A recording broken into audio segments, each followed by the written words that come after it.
Menjelang akhir tahun 2022, Kementerian Pekerjaan Umum dan Perumahan Rakyat telah menyelesaikan sejumlah infrastruktur strategis dan prioritas nasional.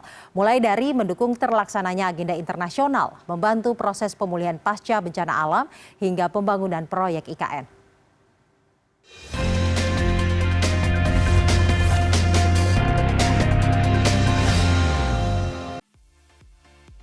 Sepanjang tahun 2022, Kementerian PUPR berhasil menuntaskan tugas khusus Presiden guna mendukung beberapa agenda internasional. Untuk mendukung perhelatan Presidensi G20, PUPR melakukan rehabilitasi Waduk Muara, pembangunan embung Sanur di Bali, dan penataan kawasan mangrove Tahura sebagai showcase respon Indonesia dalam menghadapi perubahan iklim.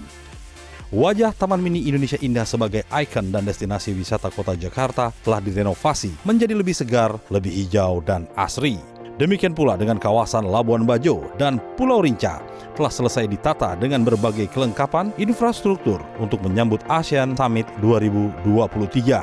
Pada awal tahun 2022, telah diselesaikan pula penataan kawasan Mandalika yang dilengkapi dengan infrastruktur penunjang pariwisata yang mendukung kesuksesan Indonesia sebagai tuan rumah MotoGP Mandalika. Secara keseluruhan, menjelang akhir tahun 2022, Kementerian PUPR telah menyelesaikan pembangunan infrastruktur strategis dan prioritas nasional, antara lain penyelesaian 9 bendungan, pembangunan 167 km jalan tol baru, 75.000 jaringan irigasi baru, serta rehabilitasi 230.000 hektar jaringan irigasi.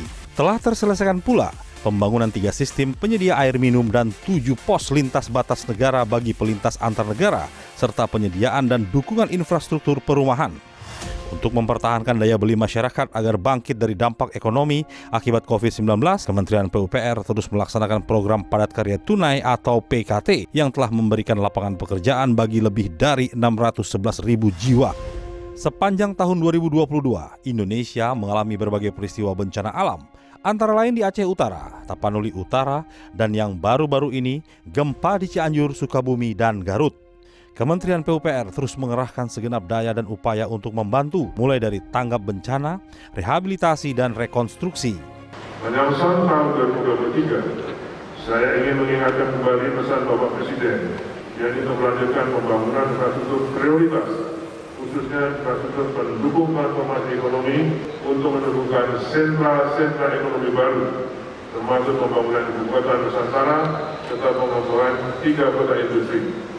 Satu milestone penting yang akan dicatat dalam perjalanan bangsa kita adalah pembangunan Ibu Kota Negara IKN Nusantara sebagai bagian dari mimpi Indonesia maju. Hingga akhir tahun 2022, Kementerian PUPR terus melanjutkan pembangunan akses jalan tol dan jalan logistik, pembangunan embung dan intake air baku, serta gedung perkantoran dan hunian bagi para pekerja. Menyongsong tahun 2023, Kementerian PUPR berkomitmen untuk terus melanjutkan pembangunan infrastruktur dengan tetap fokus pada kualitas, estetika, dan keberlanjutan lingkungan.